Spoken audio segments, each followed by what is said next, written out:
warahmatullahi wabarakatuh. Alhamdulillah wahda wassalatu wassalamu ala man la nabiyya ba'da. Fa'a'udhu billahi minash shaitanir rajim. Bismillahirrahmanirrahim. Yasin wal Qur'anil Hakim. Innaka laminal mursalin ala siratil mustaqim. Tanzilal azizir rahim. Litundira qawman ma undira aba'uhum fahum ghafilun. Sadaqallahul azim. मेरा मोहतरम बुजुर्ग और अजीज साथियों, ये सूरत का नाम तो आप बखूबी जानते हैं। जो सूरत आपके सामने तिलावत की गई है, शुरू की गई है, ये सूरत सूरह यासीन। सूरह यासीन ये कुरान मजीद की एक ऐसी सूरत है जिसको कुरान का दिल कहा गया, और इस सूरत की बहुत ज्यादा फजीलत भी अहादीस के अंदर साबित है। इस सूरत का तज़किरा इंजील किताब के अंदर भी मौजूद है, और इंजील के अंदर सूरह यासीन को मुअम्मह कहा गया है। एक दूसरी हदीस में अल्लाह के नबी ने फरमाया, अबू हुरैरा रज़ियल्लाहु अन्हु रावी हदीस में फरमाते हैं, इस कायनात के बनाने से हजारों साल पहले, अब कायनात की हमारे जो दुनिया है इसकी कितनी उम्र है इसका सही इल्म तो हमें नहीं है, क्योंकि इसकी कोई दलील हमारे पास नहीं है। लेकिन साइंसदानों के हिसाब से इस कायनात की जो उम्र है तकरीबन 25 या 30 अरब साल है। 25 या 30 अरब साल इस दुनिया को गुजर चुके हैं, कायनात को गुजर चुके हैं। तो बहरहाल अबू हुरैरा फरमाते हैं, अल्लाह के नबी ने फरमाया कि सूरह यासीन की तिलावत और सूरह ताहा की तिलावत अल्लाह तबारक व तआला ने इस कायनात के बनाने से 1000 साल पहले अल्लाह ने इसको पढ़ा है। जब फरिश्तों ने अल्लाह के नबी से इसको सुना है तो फरिश्ते कहने लगे, बड़ी खुशकिस्मत है वो उम्मत जिस पर ये सूरत नाज़िल होगी, और बड़ी खुशकिस्मत है वो सीने जो इसको महफूज करेंगे, वो इसको याद रखेंगे। और फरमाया बड़े खुशकिस्मत हैं वो जबानें जो इसको अपने जबान से पढ़ेंगे। तो कायनात के बनाने से हजारों साल पहले अल्लाह तबारक व तआला ने सूरह यासीन और सूरह ताहा की तिलावत की। अब बड़ा अजीब मामला उलमा ने इस हदीस को सामने रखकर इसकी वजाहत की है। अल्लाह हमें समझ नसीब फरमाए। हम जानते हैं कि कायनात के बनाने से पहले अल्लाह तबारक व तआला ने किसको बनाया, तो ये बात किताबों के अंदर मिलती है। सबसे पहले अल्लाह तबारक व तआला ने अपने महबूब जनाब मुहम्मद रसूलुल्लाह सल्लल्लाहु अलैहि वसल्लम को बनाया है।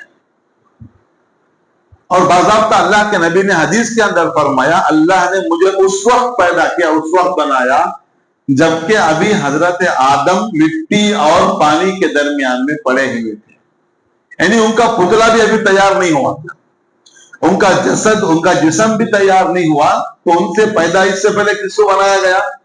अल्लाह के नबी को बनाया गया। और हदीस में अल्लाह के नबी ने फरमाया, अल्लाह तबारक व तआला ने मुझे बहुत सारे नामों से पुकारा है, बहुत सारे नामों से अल्लाह ने अल्लाह के नबी को पुकारा है। और ये आदत होती है, जब किसी से मोहब्बत होती है तो उसको एक नाम से नहीं बल्कि कई नामों से पुकारा जाता है। जब माँ अपने बच्चों से मोहब्बत करती है तो सिर्फ नाम लेकर नहीं पुकारती, कभी कहती है ओ मेरे लाल, कभी उसे लड्डू कहती है, कभी मुन्ना कहती है। तो ये नाम होते हैं, जिससे मोहब्बत होती है उसको एक नाम से नहीं बुलाया जाता। अल्लाह के नबी सल्लल्लाहु अलैहि वसल्लम को अपनी बीवी हजरत आयशा रज़ियल्लाहु तआला अन्हा से मोहब्बत थी, تو اللہ کے نبی کبھی عائشہ کہتے، کبھی حمیرہ کہتے، کبھی کیا بلاتے ہیں؟ حمیرہ. تو یہ مختلف نام تھے، جس سے محبت ہوتی ہے اس کو الگ الگ نام سے پکارا جاتا ہے. تو اللہ کے نبی نے اللہ کے نام کو مختلف ناموں سے بلایا. ابو القاسم بھی کہا ہے، محمد بھی کہا ہے، احمد بھی کہا ہے. 10 نام اللہ کے نبی نے ذکر فرمائی. ان 10 ناموں سے اللہ نے مجھے بلایا ہے. اس میں 2 نام اللہ کے نبی نے فرمایا. اللہ نے اللہ کے نبی کو یاسین بھی کہا، طٰہٰ بھی کہا. یاسین اور طٰہٰ کس کا نام ہے؟ اللہ کے نبی کے ناموں میں سے نام. اور بھی بہت سارے نام، مزمل ہے، مدثر ہے، بہت سارے نام قرآن مجید کے اندر بھی. لیکن حدیث کے اندر یہ بات ملتی ہے کہ یاسین اور طٰہٰ یہ کس کے ناموں میں سے نام ہے؟ اللہ کے نبی کے ناموں میں سے نام ہے. آپ دیکھیں، کائنات کے بنانے سے پہلے اللہ نے یاسین کہا، طٰہٰ کہا. کوئی تو ذات سامنے ہے جس کو اللہ نے یاسین کہا ہے، کوئی تو ذات سامنے ہے جس کو اللہ نے طٰہٰ کہا ہے. تو معلوم ہوا کہ کائنات کے بنانے سے پہلے اللہ نے اللہ کے نبی کو بنایا. اور جو قرآن مجید کی جو سورہ یاسین کی جو 3 آیتیں ہیں، یہ قرآن مجید کے اندر اور کہیں نہیں ملتی. یہ صرف سورہ یاسین کی خاصیت. اللہ نے فرمایا یاسین، اے یاسین. اگر آپ سمجھیں اللہ کے نبی کا نام کیا ہے، یاسین، آپ سمجھتے آگے بڑھیں تو بات سمجھ میں آ جائے گی. اللہ کا کلام سنیں، یاسین والقرآن الحکیم. اے یاسین، مجھے قرآن مجید کی قسم، قرآن حکیم کی قسم. انکا لمن المرسلین، اور آپ میرے رسول ہیں. یہ کب پڑھا جا رہا ہے؟ جبکہ کائنات موجود نہیں ہے. تو یہ 3 آیتیں، یاسین، مجھے قرآن حکیم کی قسم، بے شک آپ میرے مرسلین، میرے رسولوں میں سے ہیں. اللہ تبارک و تعالیٰ نے اس سورت کو ہزاروں سال پہلے پڑھا. ایک بزرگ گزرے ہیں جن کا نام حکیم ترمذی ہے. انہوں نے اپنی کتاب کے اندر لکھا ہے، اگر کوئی انسان قساوت قلب کا اپنے اندر محسوس کرتا ہے، قساوت کہتے ہیں سخت، قساوت قلب دل کا سخت ہو جانا، یہ انسان کی بدبختی کی علامت ہے. اگر کسی کا دل کیا ہو جائے؟ سخت ہو جائے. دل نرم ہونا چاہیے. اگر کوئی انسان اپنے دل کے اندر سختی محسوس کرتا ہو تو اس کو چاہیے کہ وہ سورہ یاسین کی تلاوت کثرت سے کیا کرے. اس لیے کہ سورہ یاسین کی تلاوت سے دل کی جو قساوت ہے، جو سختی ہے، وہ آہستہ آہستہ ختم ہو جاتی ہے. اب جو لوگ قبرستان پر جاتے ہیں، جو مرد حضرات قبرستان پر جاتے ہیں، قبرستان پر جانے کے بعد قبر پر کھڑے ہو کر سورہ یاسین پڑھنا بھی کتابوں کے اندر لکھا گیا. اور وہاں ان کے لیے افضل یہی ہے کہ کیا پڑھا جائے؟ سورہ یاسین قبر پر پڑھا جائے. والدین کے قبر پر گئے، رشتہ داروں کے قبر پر گئے، اور ایصال ثواب کے لیے کیا پڑھنا بہتر ہے؟ سورہ یاسین پڑھنا بہتر ہے. کتابوں کے اندر لکھا ہے جب قبرستان کے اندر کوئی انسان آ کر سورہ یاسین پڑھتا ہے، جب تک وہ سورہ یاسین پڑھ رہا ہے، جتنے بھی مردے قبرستان کے اندر مدفون ہیں، ان تمام کے عذابات کے اندر اللہ کمی کر دیتے ہیں. سورہ یاسین کی تلاوت کے برکت سے اگر کسی کو قبر میں عذاب ہو بھی رہا ہے تو اس یاسین کی برکت سے جب تک تلاوت ہو رہی ہے ان کے لیے عذاب کو یا تو ہٹا دیا جاتا ہے یا تو عذاب میں کمی یعنی تخفیف کر دی جاتی ہے.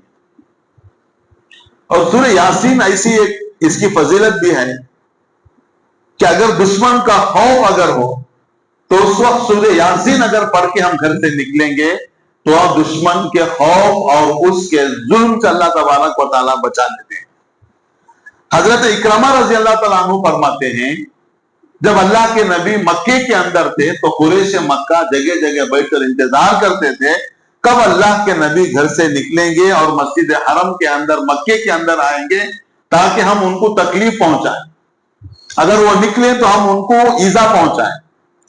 تو اللہ کے نبی صلی اللہ علیہ وسلم جب گھر سے نکلتے اس موقع پر تو سورہ یاسین پڑھ کر نکلا کرتے تھے، اور اللہ نے سورہ یاسین کے اندر بھی اس کا تذکرہ فرمایا ہے. جب اللہ کے نبی سورہ یاسین پڑھ کر گھر سے نکلتے تھے تو कुफ्फार मक्का इंतजार में बैठे हैं, अल्लाह के नबी आएंगे। अल्लाह के नबी उनके सामने से गुजरते, हरम में इबादत करके वापस आ जाते। वो कुफ्फार मक्का अल्लाह के नबी को देख भी नहीं सकते। अल्लाह इसे हिफाजत फरमा लेता सूरह यासीन की बरकत से। हजरत अली रजी अल्लाह तआला अन्हु से एक रिवायत मंकूल है, उन्होंने फरमाया कि सूरह यासीन के 10 फायदे। कितने फायदे? सूरह यासीन के 10 फायदे। अगर कोई शिद्दत भूख का शिकार है, खाने के लिए कोई चीज मैसर नहीं है, उस मौके पर अगर सूरह यासीन पढ़ता है, अल्लाह उसके भूख को खत्म कर देते हैं। नंबर 2, शिद्दत प्यास के मौके पर अगर सूरह यासीन की तिलावत की जाए, अल्लाह उसके प्यास को खत्म कर देते हैं। अगर किसी का लिबास सही नहीं है, वो सूरह यासीन पढ़कर दुआ करे, अल्लाह तबारक व तआला उसके लिए लिबास का इंतजाम करते हैं। अगर कोई लड़का या लड़की कुंवारी है या कुंवारा है, रिश्ते नहीं लगते, तो फरमाया चौथे नंबर पर अगर सूरह यासीन पढ़कर अगर दुआ मांगी जाए, अल्लाह उनके लिए जोरों का, निकाह का इंतजाम फरमाते हैं। अगर कोई खौफ ज़दा है किसी बात को लेकर, सूरह यासीन की तिलावत करता है, अल्लाह उसके खौफ को दूर कर देते हैं। नंबर 6, अगर कोई चीज हमारी गुम हो जाए और गुमशुदा चीज के तलाश करने के लिए तलाश करते हुए चीज नहीं मिलती, तो उस मौके पर अगर कोई इंसान सूरह यासीन की तिलावत करता है, अल्लाह या तो वो गुमशुदा चीज को लौटाते हैं, या नहीं है तो उसका बदल अल्लाह उसको अता करते हैं। या तो वही चीज मिलेगी या तो उसका बदल अल्लाह तबारक व तआला अता करेंगे। 8वें नंबर पर फरमाया अगर कोई बीमार है, मरीज है, सूरह यासीन पढ़ता है तो अल्लाह तबारक व तआला उसके मर्ज को शिफा अता फरमाते हैं। अगर कोई मुसाफिर सफर में है, सूरह यासीन पढ़ता है तो अल्लाह उसके सफर को आसान फरमाते हैं, अल्लाह उसके सफर की तकलीफ को दूर करते हैं।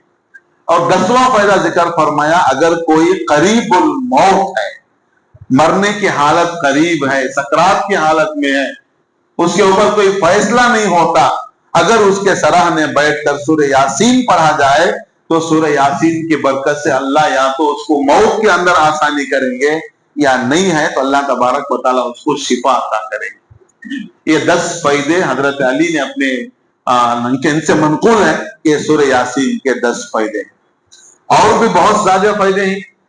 बाज़ रिवायत के अंदर है फजर की नमाज के बाद सूरह यासीन पढ़ा जाए तो अल्लाह तबारक व तआला बंदे के कामों को आसान फरमा देते हैं। लेकिन ये हदीस रिवायत के एतबार से, सनद के एतबार से ज़ईफ है, इसलिए इसका कोई मौका नहीं है। लेकिन कभी भी आप किसी भी मकसद को लेकर पढ़ें, अल्लाह तबारक व तआला उस मकसद को पूरा करेंगे। चाहे सुबह में पढ़ें, चाहे शाम में पढ़ें, चाहे दोपहर में पढ़ें, जिस वक्त भी हम कुरान पढ़ें, कुरान क्या फायदे से खाली नहीं है। बाद मतलबा कहते हैं भाई बात सूरह मखसूस वक्त में पढ़ा जाए, ऐसा कोई नहीं है। जिस वक्त आप सूरह यासीन को पढ़ेंगे, आप तो कुरान मजीद को पढ़ेंगे, वो फायदे से खाली नहीं है। और सूरह यासीन तो उसको कुरान का दिल कहा गया है। अपनी कोई भी हाजत हो, जरूरत हो, उसको सूरह यासीन तसल्ली के साथ बैठकर, यकीन के साथ बैठकर पढ़ें और अल्लाह से दुआ मांगे, अल्लाह तबारक व तआला उसकी जरूरत को पूरा करेंगे। बहरहाल ये सूरह यासीन की चंद फजीलतें थी। अब मौका नहीं है कि सूरह यासीन का रुकू पूरा तिलावत की जाए, किया जाए और उसकी तफसील आपके सामने बयान किया जाए। इंशाअल्लाह आइंदा जुमा तफसीली रुकू इंशाअल्लाह इसका शुरू किया जाएगा और इसकी जो है पूरी गुफ्तगू की जाएगी। आज के जुमे में इतना काफी है। अल्लाह तबारक व तआला हम तमाम को सूरह यासीन को पढ़ने, बल्कि पूरे कुरान मजीद को पढ़ने और समझने का अल्लाह तबारक व तआला हमें तौफीक अता फरमाए। वमा अलैना इल्लल बलाग।